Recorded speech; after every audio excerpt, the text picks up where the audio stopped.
Hello again, welcome back to my channel. If today is your first time here, hello, I am Grace Annabelle, and if you are a returning subscriber, thank you for clicking to watch this video. A very warm welcome to you. So guys, in today's video, I'm sharing with you the easiest and quickest way I remove stones from my cereal and grains. Okay, so here I have a bag of millet that I used in making Hausa cocoa, and there are a lot of stones in those millet. Okay, so I will be showing you how I remove the stones, or I separate the millet from the stones. Okay, and this applies to all grains and cereals. It could be rice, it could be beans, bulgur wheat, shinkafa rice, the rice that is used in preparing queen shinkafa. That rice has a lot of stones. Okay, so you need this process to remove the stones before you prepare your shinkafa or queen. Okay, nti ene yebesua sene yesi etwa emo so anase atoko eso. Nti mayenko video no mu. All right guys, so let's get into the video. So I have in this bowl 4 cups of millet. Okay, so I'll pour some water into this and then wash it, okay, by massaging it or rubbing it in my palm. So the bad ones, all the bad ones will be floating on the surface of the water, as you can see. And the more I wash or massage or rub the millet in my palm, the more the bad ones float, okay, or settles on the surface of the water. All right, so now I'll get a strainer and then scoop the bad ones off.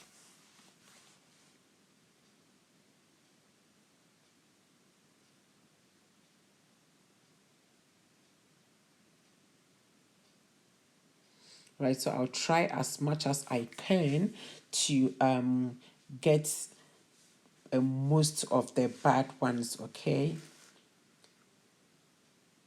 all right, so I'll pour that into a bowl and then pour the water and add in new water.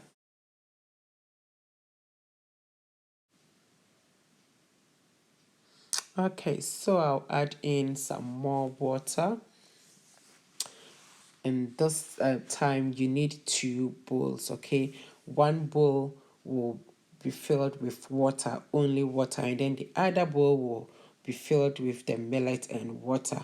Right, so as you can see here, so at this time I'll get a bowl, a round bowl like this. Okay, a bowl that is deep, and then scoop some of the millet.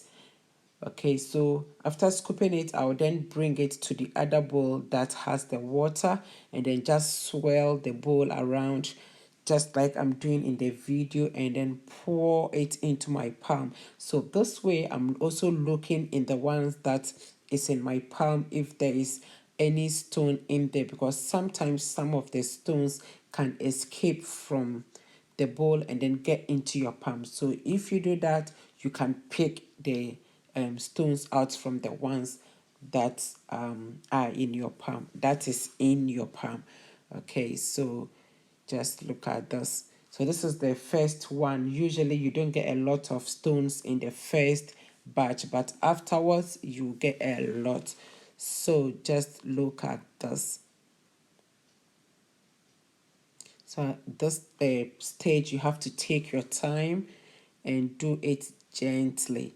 So as you can see, I'm using my thumb in pulling the millets. Okay, so look at that. We've got about just 5 pieces of stones. All right, so yes, in a separate bowl, I'll pour the stone. Okay, so now let's do another one. Swirl the bowl around and then pour it into your palm. Swirl and pour. Swirl and pour. So as you pour the water, you have to scoop some more water from the bowl. Okay, you have to get some more water from the bowl. So it's the water that gets the stone to settle at the bottom of the bowl. And whenever you swirl or shake the bowl around, the stones settle. Okay, so look at that magic.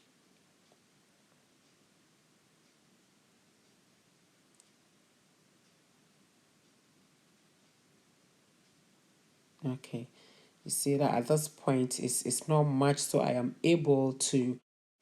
Okay, so as you can see at this stage, the millet is not much, so I am able to drag it, okay, with my thumb into my palm. And yes, look at that. That is a lot of stones. Look, just look at that. You don't want all those in your porridge, okay? Because those can easily break your blade. It can easily break the blade of your blender. All right, so let's do another one. Okay, all right, so as you can see, I've scooped some of the millet from the other bowl, and I've poured the water from that. So I'm going to scoop some water from the second bowl. Okay, and yeah, pour it in my palm. So as I pour the water off, I make sure I get in some more water. Okay, so just look at it. Okay, I'm demonstrating it, so look at it, and it's so easy to do. Give it a try and you will love it. Okay, so this process of separating your grain from the stones, in my dialect we say mi chaso. Okay, so let's say if it's rice, you say mi cha emonoso, and if it's millet, you say mi cha atokonoso. Hey, today the jayo combination of English and chi. So as you can see, it's so easy. Whenever I swirl the bowl and then pour the water in my palm, the millet comes alone, and then the stone settles at the bottom of the bowl. All right, so look at that. That's a lot of stones, isn't it? Yeah. So yeah, that will go in my bowl, my stone bowl. All right. So yeah, I'll repeat the same process until I finish working out all the millet, and that was about 6 cups of millet, I think. Yeah, I'm very sure that was about 6 cups of millet. Yeah.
And yes, this is the very last bit of it.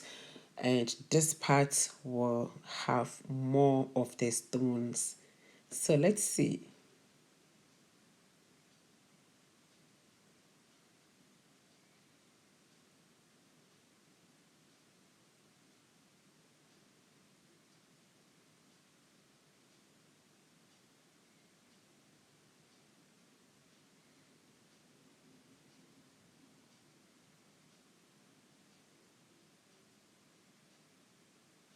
Yeah, so look, and that was a lot of stones. So look at that. All right, so yes, this is how I remove stones from my grain and cereals. Okay, as I said earlier, you can apply the same process to your rice, your local rice, to your beans, to your corn, to your wheat, to your shinkafa rice, especially shinkafa rice, queen rice. Please, whenever you buy shinkafa rice, make sure that you use this process to separate the rice, okay, the stones from the rice. Mepacho abibi a ɔbɛyɛ shinkafa bi a no kwenkwen no bɔ mmɔden sɛ wobɛtwa kwenkwen mu no so na ɛyɛ na kwenkwen mu no aboɔ ɛwɔ mu paa. All right, guys, so that's it for today's video. If you have not yet subscribed to my channel, please click on that red subscribe button and also click on the bell icon, okay? This way, anytime I upload a video, you will be notified. Until I come your way with something delicious, something yummy, something finger licking, something mouth watering. Stay safe, stay out of trouble, be true to yourself, and remember that life's greatest lessons are usually learned at the worst times and from the worst mistakes. I'll see you again in my next one. Bye bye.